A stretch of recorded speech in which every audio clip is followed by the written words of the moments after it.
I guess we're all in the Atlanta area at the moment. Yeah. Yeah. Yeah. Then we split our time between Atlanta, and our family has a farm in close to Savannah in Georgia. So South Georgia, if you will. So we split our time between the two. Got to get some country in every now and then. Yeah. Oh yeah, I know. You got to get away from this big city and the rat race Yeah. here. That's right. Yes. Gosh, the driving has just gotten even like way worse. I've been here a long time too. It's like, wow, it just keeps Yeah. getting There's worse. no rhyme or reason. There's Yeah. just always traffic. Always bad. Yeah. It's just always bad. Yeah. Yeah, it used to be just the rush hour and like, Yeah. what's Yeah. going on? Yeah. There's no rhyme or reason to it. Yeah. So let's start from the beginning. How did you all meet and how did this all become the Waymores? So Willie and I met 100 years ago in Seems like this really big ensemble that we were both part of. There were like 16 people in the band. Opry style It thing. was, yeah, very Opry style. And I was just kind of singing at the time, didn't know how to play guitar, had never really heard that much country music. And then I met Willie one night, and he was actually playing with his full band at the same club that what we ended up in the ensemble played at. And I saw him and I was just like, I want everything on that stage right now. I want him. I want do that have music. that effect on people. So I, ran over there and just grabbed him and kept him forever. And that's 14 years ago. In April, we will have been together for 14 years. That was actually probably about 15 years ago that we met. It took me a while to snag him and convince him I was a great person to be a partner with. Turns out she was right. Yeah. Yeah. You can't argue with that. Yeah. Amazing. But about 5 years ago, I had a career going already, and I was touring about 200 days a year when we met. And then Kira started doing her own thing, put a band together, started playing around. And eventually, we were both at the same headache. It's like I go on the road and I come home with no money because I have all these guys to pay, and she was like, yeah, I feel your pain. So we were like, let's just start doing something acoustic where it's just you and I, and we just wanted to do it around Atlanta first just to make some rent money, and we didn't want to oversaturate our name because we both had separate careers. So we started calling it the Waymores, and it got way more successful and busy than I ever thought it would. The puns. Good. The puns. So that's the story of that. Became the theme song, basically, Waymore. Yeah. Yeah. Awesome. So here in the Atlanta area, what kind of places do you play? Well, we've done Smithsonian Bar when we do. We've had the privilege of opening for some big names at Smithsonian Bar. And we play a lot north of the city. We got our start with a residency that ended up lasting like 5 years, five or 6 years at the Dixie Tavern, which is in Marietta, Georgia. And then we play little honky tonks kind of scattered all around. The Rusty Barrel. We play a lot of juke joints, Yeah. But we've done the Earl, I think. Did we do the Earl? Yeah, we did that a long time ago, though. And we've done Smithsonian Bar, and we've done the Star Bar. But, with things as crazy as they are right now, we just kind of stay in the juke joints close to home while we're in Atlanta. Yeah, and it's just so great just to be able to you got your guitars. You're not bringing all, you're not schlepping Yes, equipment. Right. It's so funny when we're on the road that our merchandise, man, we've figured out a long time ago that merchandise is where, you really make your money. So it's funny, only a quarter of our gear, it takes up a quarter of the space in the van just for our gear. Our PA gear. Our PA gear and our guitars, but all of the store that we drag around eats up the rest of the space in the van. Right, yeah. The shirts, and do you have CDs as well? Yeah. Oh, yeah, we have everything you could think of. We have flasks and little dugouts and all sorts of prayer candles. We have prayer candles. Yep. You need we have some ridiculous store stuff. No magic carpet though for you to Not yet. No, but we do drag a big carpet around with us everywhere we go to put on the stage. Yeah, there's something about that though. It probably makes you feel at home. It's like you're bringing that with you. Exactly. Yeah. I always notice that too. Or they'll be burning incense if the venue lets you do that. Yeah. Yeah. It's a good inspirational fail. Right. So your latest releases, this is very exciting. Stone Sessions. So how has this come about? We wrote a lot of Stone Sessions during quarantine, just as a lot of artists did. Willie said in an interview we did the other day that it was like came out of the lockdown and every musician free time to write and be artists again instead of being on the road and doing the business part of it. So we wrote a lot of it during quarantine, and you'll kind of hear that theme through some of the songs about, like in our song Road Worn, it talks about missing the road and wanting to be back on it and be back, just touring. Our tour life was our whole world before the pandemic hit. And so we had a lot of feelings about that when it got taken away. As did everyone, I think. So we did a few live streams, some high dollar ones. And then we did 2 really good production live streams, and then did one just sitting in the living room with the guitars. But they were all profitable. Everybody, they really helped us survive, the live stream thing. So do you do like the live stream and the PayPal? That's a really great idea.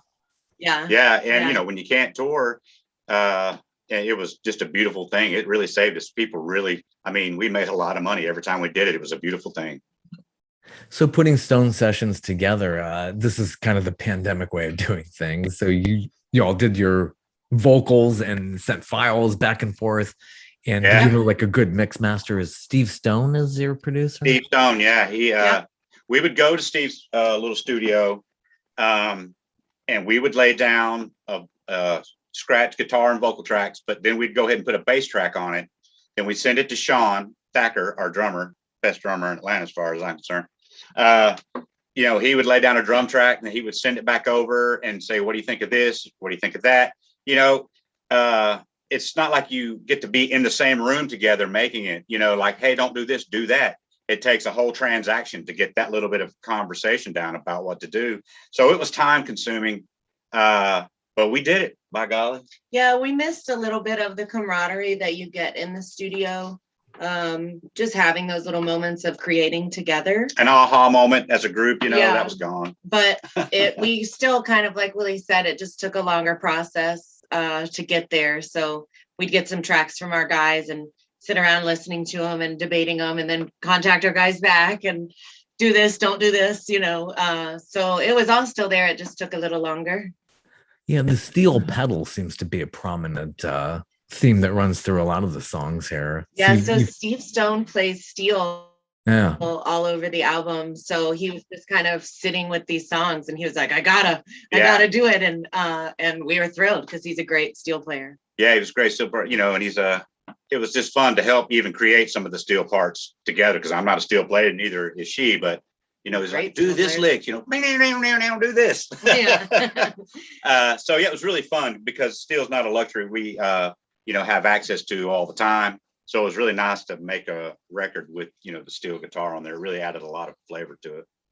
So with Stone Sessions, how many songs are on this? 10 songs. 10 songs. Yep. Yeah, our first album is an EP. Yeah. Everybody talked to has like an EP coming out. It's like people do one or two songs. It's like they gotta get them out like every 6 weeks. Yeah. Oh, it's difficult in today's environment to put out a full-length album and give it the time that you used to get out of it. It used to be kind of standard was you got 2 years out of an album. And I don't know that that's going to happen with this. Yeah. So we already have some plans for, 6 to 8 months down the road about just trying to help continue the life of this one. Well, being able to download a song, get a song, or stream a song, it's almost like the music industry is back to the 50s where they release singles all the time. Exactly. Yeah. So that's kind of the path that we started with this. When we started the Stone Sessions, we were like, hey, we're just going to make a song every now and then because we've got nothing else to do. And then we'll just drip feed them. And once we have 10, we'll just put them all on an album. But it wound up getting legs quickly. And we're like, no, we have to make a whole album. Yeah.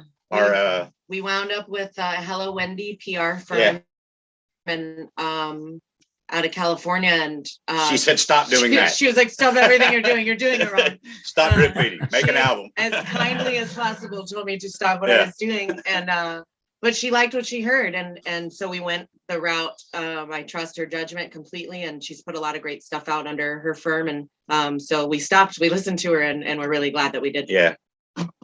Oh yeah, it's great. I mean, I love the whole concept of an album. It's like it's a good time capsule and not just like hit singles here and there. It's yeah. And once you listen to an album, continue, even if it's not a concept album that's telling the story, right? If you listen to an album, after a while, you will start to tell a story in your head that ties all of those songs together. It's neat. I like singles, but sometimes, man, you just got to have a full album. And there are some albums that you have to listen to it front to back. It's like you can't start it in the middle. You can't just play one song off the album. If you're going to listen to that album, you've got to listen to all 40 minutes of it or whatever. Like Redheaded Stranger. Yeah, like Redheaded Stranger. You have to listen to that album front to back. Oh, absolutely. It's like just a movie, it's like start to finish. It's like I got to hear the whole thing, not just like a hit single here and there. Yeah. I love it. That's awesome. So you got some good songs on this. Speaking of single songs on here, what are one of your favorites that come off of this? Ooh. That's hard. There's like they're all your favorites. You're like, that's hard. I have an answer right out of the gate. No, I mean, I love them all, but Even When is probably one of my favorites on there. It's a real rocker. All of them, but Even When is probably my favorite one on there. My favorite is Road Worn. Right now, that might change next week or the week after, but my favorite is Road Worn.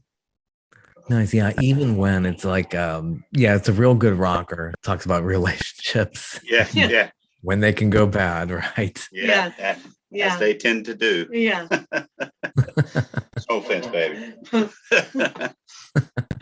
Very good. And you got another great song in there, Die Right There. I like that. Die Right Here. Yeah, Die Right Here. Die Right Here. We actually that was one of the ones we put out right before we spoke to Wendy, and when she was like, no, stop. Yeah.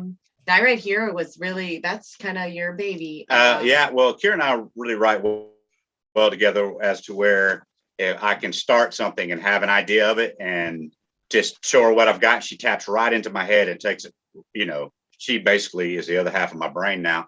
But she had something heated going on, some business deal going bad or something. And she was hot and heavy on the phone. And I was just wandering around the room with the guitar in my hand.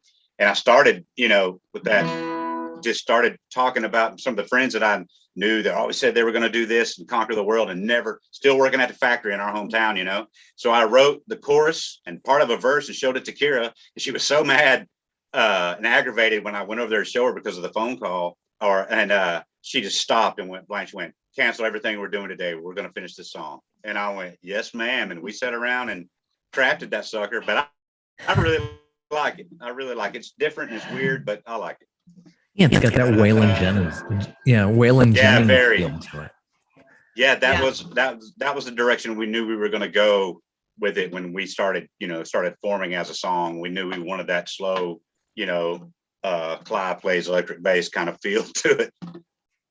That's great. So what's the songwriting process like? Does one do the lyrics, the other the melody? You both crisscross on the formation?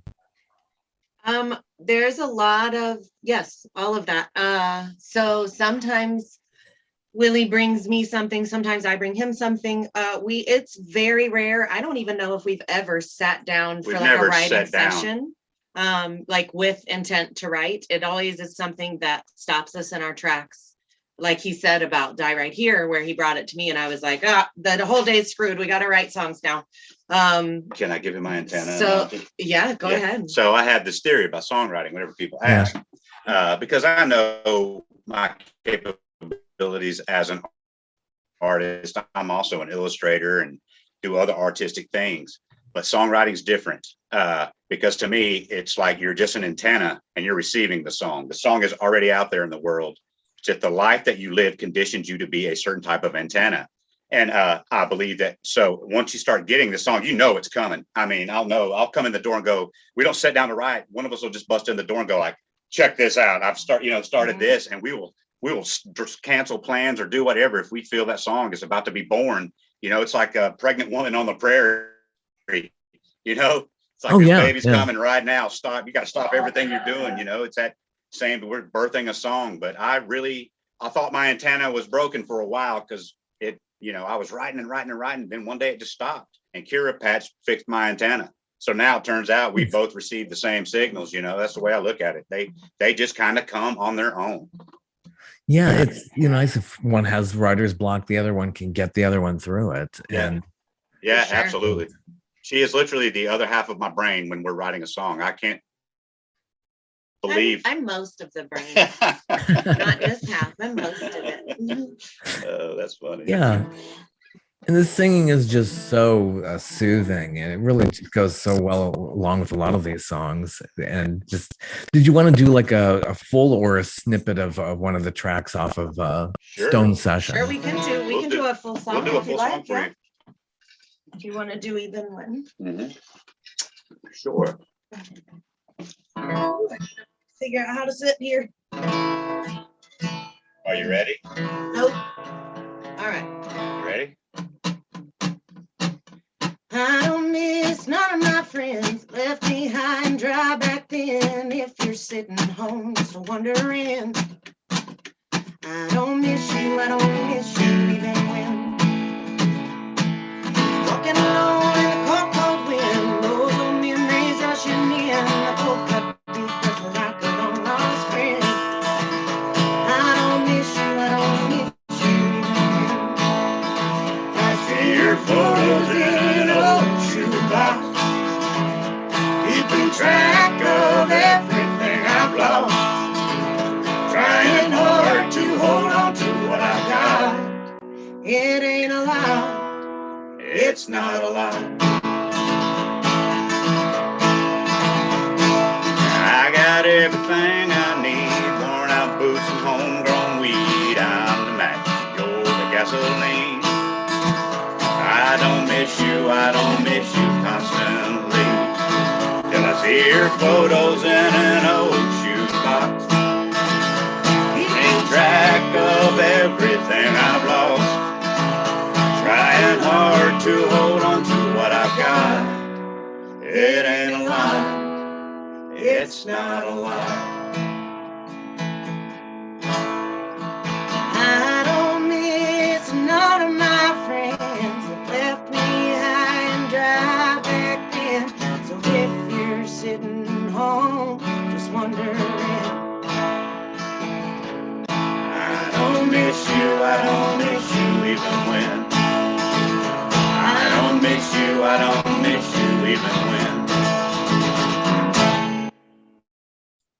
Thank you so much. I really appreciate that. You're welcome. Yeah, And the thank crowd you. goes wild.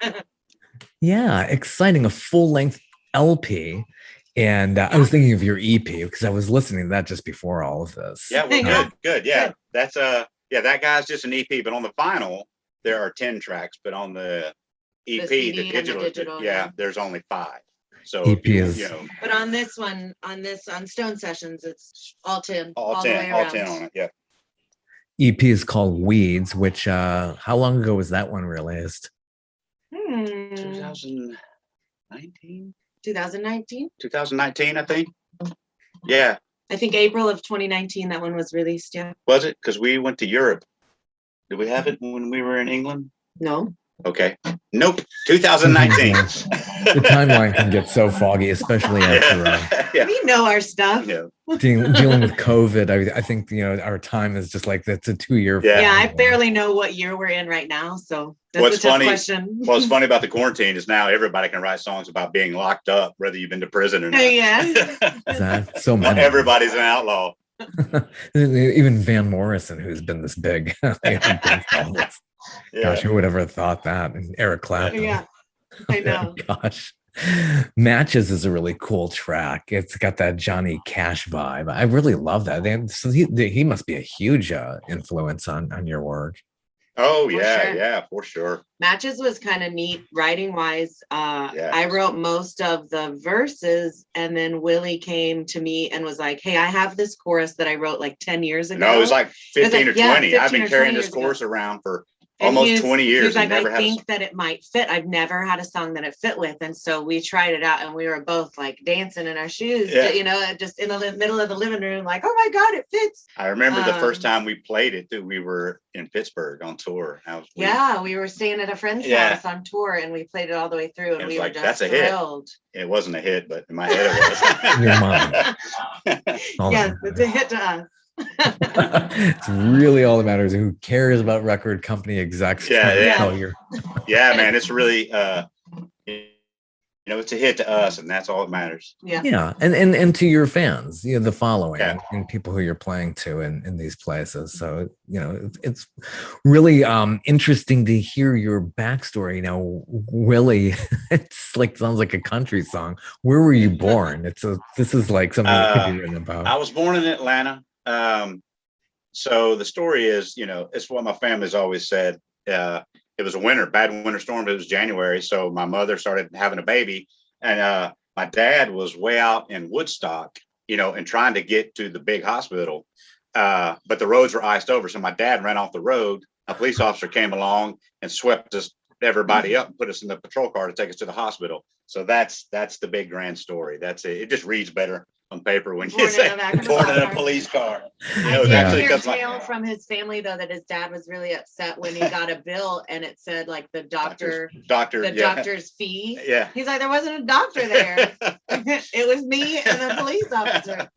So that's at least a funny element. Yeah.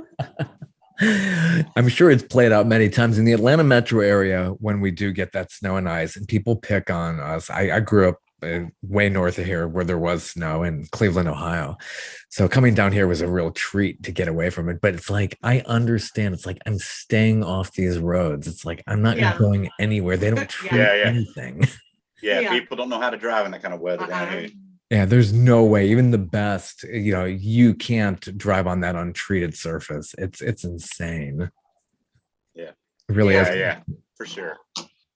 And way back when, 40 years ago, I think around this month, 40 years ago, this place got iced over. I heard a legend about that, and I've experienced That's 82, right? Yeah, I remember living in Marietta when I was a youngin'. I wasn't born yet. Whoops. Hey, the youthful spirit is what helps us act, I'm sure. Some other great tracks on Stone Sessions. I Don't Like Liquor. You don't like I Don't Like the Liquor? I don't like liquor. Yeah, that's a really fun tune to play. It's become quite a bit of an anthem for us. You want to talk about it? A friend of ours actually wrote that song, Anders Thompson. He's out of Savannah, Georgia. He's got the Anders Thompson Trio. And he posted just like a little snippet of him playing that song on Instagram. And he and Willie go way back, and Willie messaged him and was like, man, have you released this? Have you, and Anders said no, and gave us permission to kind of do what we wanted with it. We changed some lyrics to be a little more fitting to the Waymores. Like the tequila line, I don't think was in there. Yeah. We took liberties with it, but kept the integrity of the song. We kept, the great bones that it already had, that Anders gave it. And we actually ended up, we had this whole big music video shoot planned for it, and our lead player couldn't make it. And Willie called Anders just kind of on a whim, and it just so happened that he was in town that weekend. Yeah, just weird. With his family. So he came by and actually got to play lead in the video for that track. So that was a really nice little serendipitous thing that we got to do. And it's a really fun video as well. But it's a fun song. It's cute and, definitely a little on the bad side. Talk about outlaw shit, doing cocaine and drinking liquor and stuff. Those days are a little far behind us now. But nobody's got to know that. But it's still a really fun one to sing. Yeah, it's very, Anders is a real cool cat. He was in this band. He had this band in the late 90s called the Ex-Husbands. And it's right up. I was always a big fan of those guys. So when I saw them do that song, I was like, I always wanted to cut one of their songs. And here's one that hasn't even seen the light of day yet. So he was really nice about us doing it. It's become quite a little bit of an anthem now. Yeah, it's one that everybody gets to sing along to at least. So what was it like now going way back? You were in an act called the No Count Palookas. That was the Mhm. ensemble that we Yeah, met the in. big Yeah. ensemble was No Count Palooka. Yeah. And it was a big, like I said, it's an opera style thing where different people would sing, and I'd play either guitar or I play upright bass too. I would play upright bass on a song. And, the only thing Kira ever did was sing. That's not true. That was just at the beginning. But it was a kind of a corporate thing, and we would all just kind of change instruments out, and but that's where we met. And she couldn't stand me at first. I loved him right out of the gate, and that was the problem. You did, yeah. You fought for him. That's the as the press really. I She did. did. I had to beat some women, beat all the other girls away and convince him that I was the one that was worthy. And I'll be damned, she was right. Yeah, that must have been like, and it's always an interesting time when you first find somebody, and it's very magical at first. Yeah, it was rough at first. It was not magical at all. No, man, at first it was rough. I was really, for 5 years, she, I wasn't, having it, and she just would not let go. You know the line about George and Tammy that says Tammy loved George and he tortured her for it? Yeah. Yeah. That's a lot like what we that. had going on. Yeah. That's a lot of what we had going on the first probably 5 years. It was just a lot of, I was very young. I had a newborn. I had like a toddler at the time, 2 years old. And Willie was touring 200 days a year with his full band at that time. And it was just a really tumultuous first half of our lives together. But we pulled through, and the last 7 or 8 now have been just blissful. Yeah. And we just haven't fallen out of that honeymoon stage yet. And it's been really great. It's really cool to have the same goal together, a partner. And, I've had relationships and I was married, but I never really, it's the first time I've really ever had a partner, so that means a lot. Oh boy, yeah, that's so true. You could be married and not really have a partner. Yeah, absolutely. And a lot of that was my fault too. Kira and I met, when I was a younger man, we would not have lasted because, I was an asshole, self-absorbed asshole. Still kind of am. Was. Well, that's amazing. It's like you step outside of yourself and you have not so much of an epiphany. It's like, oh God, I'm just so embarrassed the way I was. And yeah. That arrogance, life will wear that arrogance right out of it. It is really what it's worth it. It really is. And it only gets better from there. Yeah. So you do it all. Blissful. It is. You do it all. You produce, you book, you manage yourselves. Yeah. We have separate jobs. Kira handles the business end of stuff. I handle all the mechanicals. Like, I do most of the studio stuff when it needs to be done, and I do all the driving. I load everything in if we don't have help. The deal is if you'll handle all that business crap, because that is just terrible. It's like you don't ever have to touch a piece of gear. She does, but she doesn't have to. If we get to a venue, she walks right in, sits down, starts drinking. That's our deal, man. I know. Don't do that. She does it every time. Definitely do. I know, it's so great. Just like, I don't want to deal with that business stuff. I don't want to, deal with taxes, paperwork. It's just a headache. Yeah. Deal with the booking. Yeah. So what is That's it what like burned though? me out. What's it like though? Go ahead. Sorry. What's it like though to go around and go booking and calling the venues? How does that work for you? That is not the most fun part of our jobs. I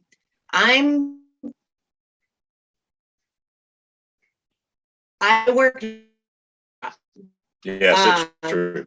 I never, like right now, I don't have my, because we're doing this interview, that I'm not doing any of the other work, but I'm never not working. We can be in the middle of a show and get a phone call, if we're on break or something, get a phone call and I'm going to take it, especially if it's about booking. I am to people that can, that help us book, to club promoters, to our PR firm, to anybody that's a part of our team. I am pretty much constantly available to them.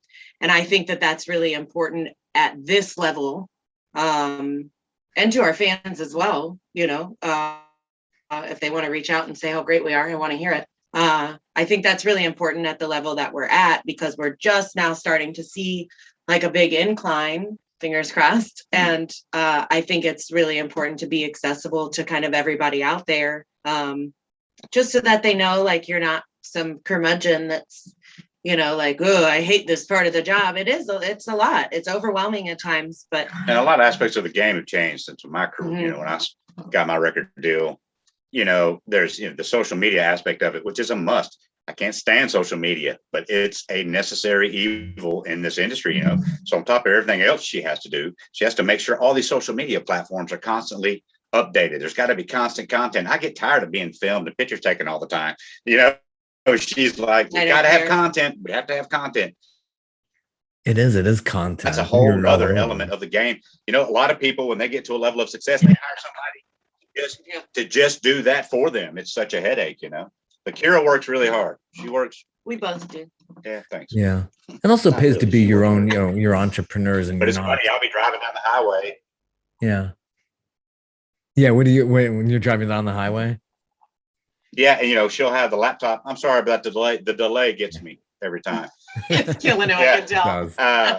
We'll be, you know, I'll be driving down the highway. She'll have the laptop out, feet up on the dash, just, you know, going to town. Though on this end, at this level, when you're doing everything yourself, the work never stops, you know, which is a blessing, really, because it could be the other way around, and that would be devastating. So I'm thankful that I spend every day, you know, with my phone in hand or laptop in lap.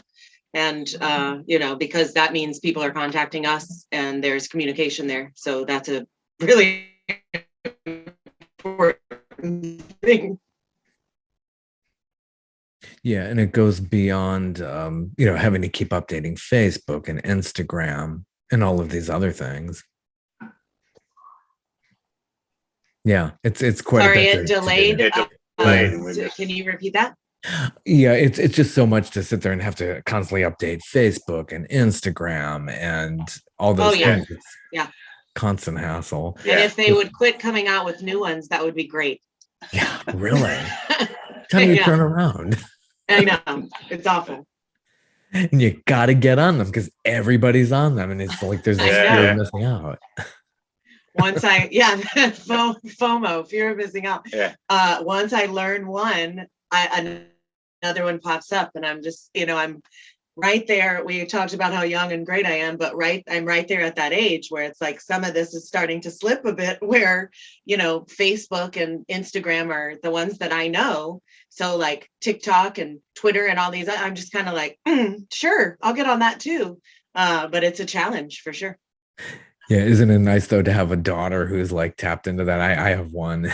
I just like, you know, she kind of keeps me up to date on the latest things that are happening. There's so many other songs you do, and you cover John Prine. This is a beautiful cover.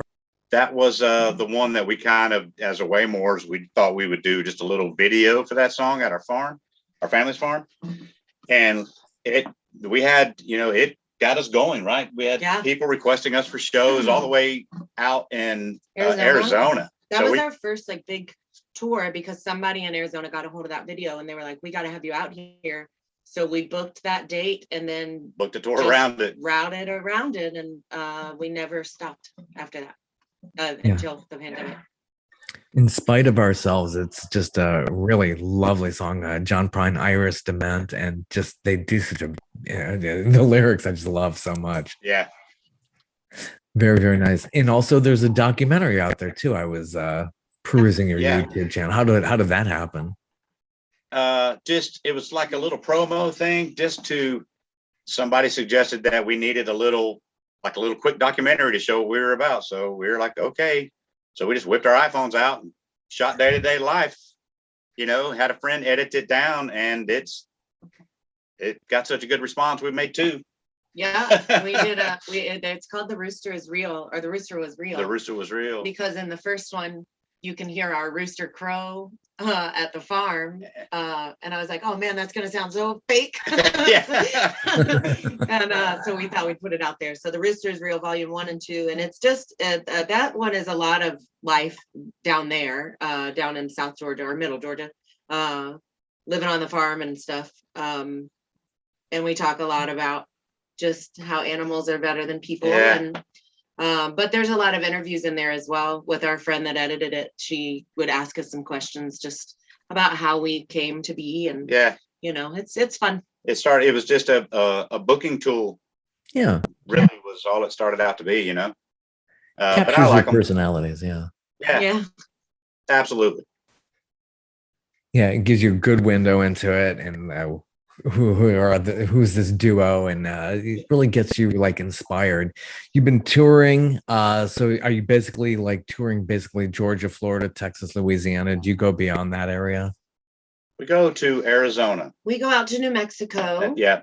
And then we go up to like Pittsburgh and anything north of Pittsburgh. Nope. That's Not yet. Yeah. So we've got a little a little corner bracket carved out for ourselves. We do a lot of stuff in Texas because we're on a label out of Austin, Texas. So, and so we wind up in Texas a lot. And love Austin. And Georgia and Texas are probably where we play all the places that we mentioned, but we spend most of our time in Georgia and Texas. Mm-hmm. Yeah, what a great community Austin is. And the festival. Yeah. And they're so into the arts and music there. It's good vibe there. Yeah, we love it every time we get to go out there.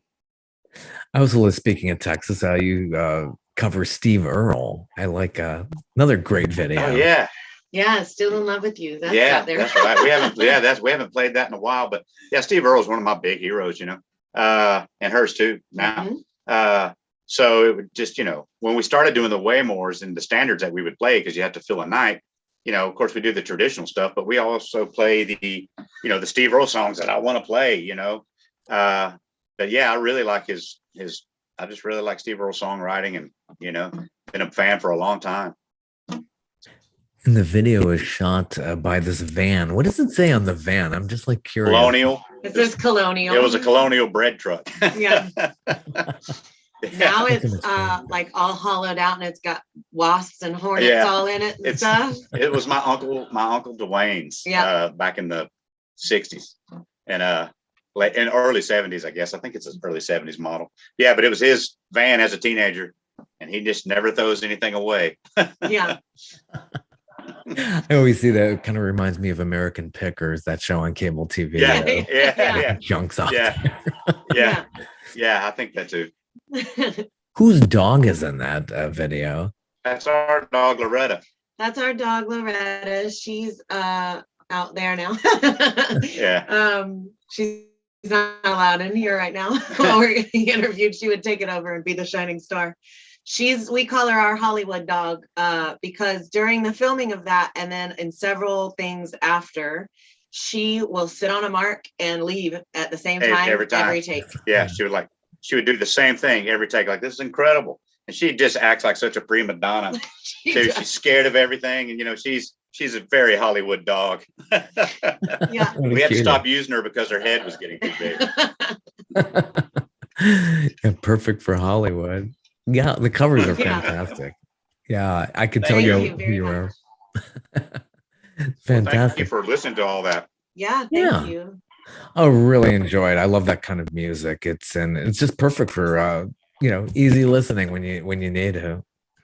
Yeah, and we really like just having both touring of us being used to touring with full bands, just having the two acoustics. It's so freeing because we know so many songs that we could play, that's like, oh, I could play this and you would know what to do. There's not a whole band's hand to hold. Everybody's, it's just the freedom of it.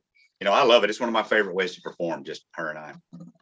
Yeah. Don't have to do too much rehearsal. You're not coordinating all these pieces, parts. So it's got to be just that much more enjoyable. Also, like your Hank Williams cover is really excellent. Another one. Thank you. Lost Highway. Just, this is all on your website here. Yeah, that one was really kind of fun and random. We happened to be driving through that town, Montgomery, and so we thought we'd stop and see Hank, and there happened to be like a bunch of people there to see his grave, and so we started filming this video, playing the song several times, and we had an audience, the whole time we were playing it. They would all just, and they're still fans, and they're still fans. Still talk to us today. They followed us that day on social media, and they've come out to some shows, and they still follow us now. Awesome. I was thinking, I'd like to hear a little of you doing the John Prine song, but I don't want to deal with copyright issues. Yeah, we could play something off our record though. Yeah, let's do something, another track off Stone Sessions. This is out on April 8th, 2022. Yeah. We're going to do I Don't Like the Liquor. Are you ready? I like the whiskey, but the whiskey likes me. He's always coming round, tugging on my sleeve, singing, "Wee Daddy, take a drink of me." I don't like tequila, but tequila likes. He's always coming round, tugging on my sleeve, singing, "Wee mama, take a drink of me." If I had just a nickel for every drink I ever drunk, I couldn't pack all that money into an old railroad trunk. I don't like the cocaine, but the cocaine likes me. He's always coming round, tugging on my sleeve, singing, "Wee mama, take a sniff of me." You know I love the reaper and the reaper loves me. We always get along and he never does me wrong, singing, "Wee Daddy, take a puff of me." If I had just a nickel for every drink I ever drunk, I couldn't pack all that money into an old railroad trunk. I don't like the liquor, but the liquor likes me. He's always coming round, tugging on my sleeve, singing, "Wee Daddy, take a drink of me." Singing, "Wee Mama, take a drink of me." Oh, thank you so much. Anders Thompson, lyricist on this. It's just a wonderful, excellent track. I also like Caught, a cheating song. Yeah. Everybody needs a cheating song. So that's a Dale Watson song, and we were fortunate enough to have Dale Watson himself play guitar on that track. So that was, Kira had this crazy idea. She said, "Let's ask Dale," because we've had the privilege of hanging out with Dale a couple of times. She said, "Let's ask Dale if he'll play guitar." And I was like, "You crazy. He's never gonna." I was wrong. He did. Took him a little while, but he did it. And then we got lucky enough to have Katie Shore from Asleep at the Wheel play fiddle on it as well. She played this crazy weird moment where I ended up singing that song with Dale on stage at the Continental Club, and Katie was playing fiddle for him at that show, and Katie and I got to talking and then kept in touch after. And so I was just like, you know what, this song could use fiddle. I'm gonna ask Katie. And I asked her, and she said both of them are such just incredibly kind and humble people and artists. And it was just like asking your brother, man. It was they were so quick to just be like, absolutely, that sounds great. And got it right over to us. And we're just so thankful for both of them. LP is this is they call it your sophomore project, which sophomore. It's like, I never like that term. It's just, it's got too many negative connotations. Right. Yeah. But how is the audience response? Have you tried a lot of these out in front of audiences so far, or you're just going to get the chance to do that now? We've been doing 3 of the songs. Heart of Stone, Die Right Here, and I Don't Like the Liquor have been played in front of audiences. I think I Don't Like the Liquor is definitely a fan fave. Die Right Here probably got the most attention on digital platforms. That really put us up in the bigger numbers on Spotify with like 100,000 streams, like all-time streams. Okay. So that one was quite a gift from our fans.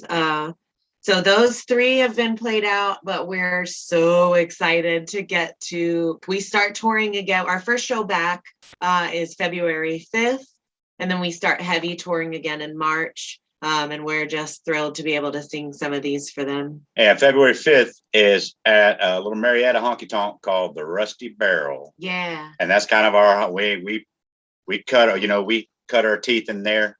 That place is home to us around here as of late, but it's a really fun little just juke joint. No better way to start it all back with just playing in a honky tonk. Is that a nice place to go dancing? Do people can you move around in Some there? people dance, you can. There's plenty of room too. There's plenty of room. They have the tables kind of pushed back, so there's not like a legitimate dance floor, but what honky tonk is. Yeah, it's a very Texas style honky tonk here in Marietta. Yeah, I think I've heard about that. It's across town for me. I'm in Peachtree Corners, which is northeast of Atlanta. Okay. For those out of town here, and and people are like, "Where's Decatur?" That's just east of it. That's where Eddie's Attic is, which is one of my favorite venues to talk about. And I wish. I hope that this year we'll get the chance to play Eddie's. We were this close, but they had to book the date before we were ready, so. Hopefully we'll get a chance to play there this year. It's a really great venue. Yeah, it's definitely on the bucket list of places to play. So when you're touring, is it all driving? Do you do any flying? I guess to Arizona, you'd probably be flying more. No, we drive. We drove. Drive all the way. Drive all the way. So we try our best when I'm routing to not do more than like 6.5 hours driving in a day, like to the next venue. Yeah. That gives you time to wake up, get ready, go, drive, and then get to the next town before sound check. And then I had vocal cord surgery. So with my surgery and recovery, we're not allowed to do more than like 3 shows in a row.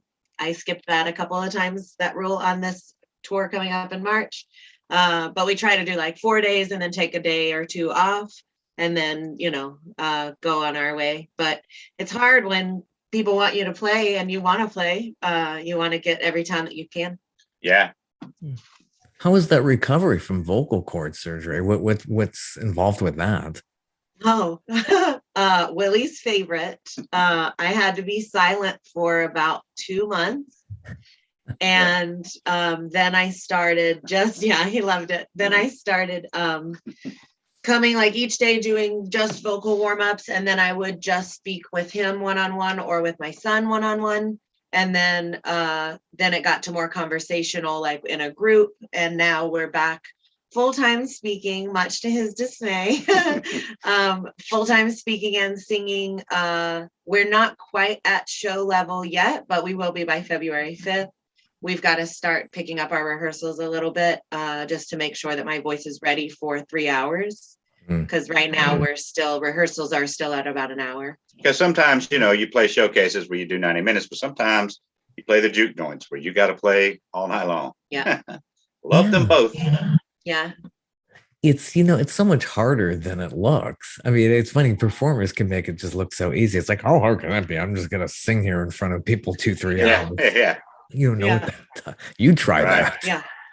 Yeah, it's rough. It's been before my surgery, because I had this surgery last February and we got back to work too soon and undid everything that they had done. So I just sang through them until November of last year when I had the surgery again, and we did it right that time. But it's really difficult singing with vocal nodules. I would have to drink a lot of tequila. Wasn't fun at all. Not bad. Wasn't fun for me either, brother. Yeah. More tequila, come on. Yeah. I came across another great track. Weeds is the title track. Oh yeah. Yeah. Yeah, that's a fun story behind that song. Oh God. You want me to tell it? You tell it. Yeah. So we went through this phase right before we started touring. Man, there was just a lot of negative people in our lives, Sure. They were really getting on our nerves and they were starting to grain on our relationship, So one day we just dropped the hammer and just let a ton of people go in our lives. We're like, you have to go. You're toxic. You really just not a good person. And I don't want you around me. So we were driving down to the farm. And I said poetically, if you will, our life, things had turned around and, positivity just came back into our lives. And I said to Kira, look how your garden grows when you pull the weeds. And she was like, I immediately wrote it down. There's the lyric. And then Yeah. And then before you know it, she had the song.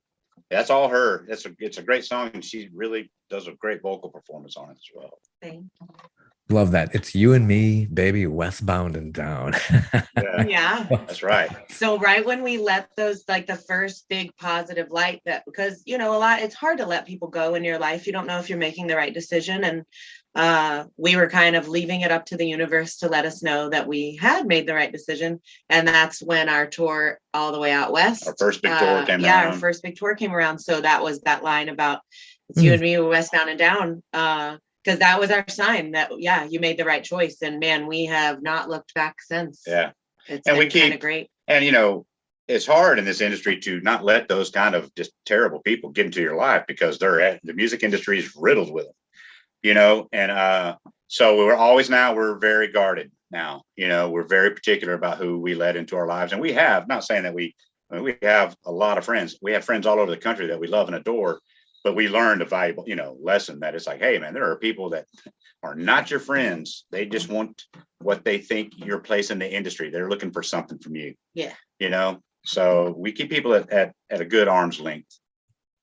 That's the typical story. You hear so many people who've been in the business for so many years, and they're so sorry they signed certain contracts. Oh, yeah. Yeah. Horror story. Absolutely. Some of the biggest successful acts too. It's really sad. Yeah. Yes, it is. It is sad. So the future, are you starting to write the next EP or album? Oh Lord. No, we're just getting this one under our belts, and not because when a lot of these songs we haven't played out yet. So, we've made the record, but we actually have to sit down and work up acoustic versions of these songs to do, so we're nowhere near the writing for the next album yet. That still probably, and we have some songs already that we can put on this other album. We have other songs that we didn't use on this one, but as far as planning another album or writing for it, we're nowhere near off of work. I'm trying to get through this one without having a heart attack. Yeah. Then we'll start the next one. It's hard putting out an album. Making the record is aggravating as hell, but still that's the easiest part of it, is making the actual record. Yeah. Touring for that record, booking touring for that record, getting press for that record, getting funding for touring. That stuff, that never ends. You're always working. Always. Yeah, so much work goes into that, and people don't realize, the public doesn't realize that you're basically on a treadmill. I read about like the Eagles, and it's like, touring, recording, coming back to touring. It's like it never ends. So I can understand why after a decade, you're exhausted. Yeah.